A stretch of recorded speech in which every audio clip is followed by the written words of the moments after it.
পশ্চিম বর্ধমানের কুলটির রাধানগর এলাকায় কথিত অবৈধ লোহা কাটাই কারখানায় বড়সড় অভিযান চালালো নিয়ামতপুর ফাঁড়ির পুলিশ।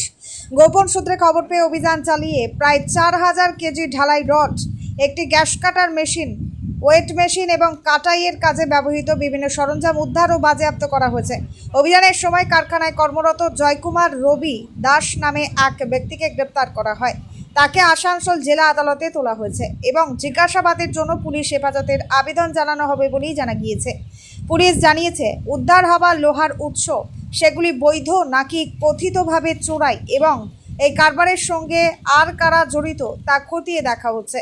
এদিকে কারখানার কথিত মালিক বাবলু সাউ পলাতক, তার খোঁজে বিভিন্ন জায়গায় তল্লাশি চালাচ্ছে পুলিশ। তদন্ত এখনো চলছে। পুলিশ সূত্রে দাবি, এই ঘটনার পেছনে একটি সংঘবদ্ধ চক্র সক্রিয় থাকতে পারে।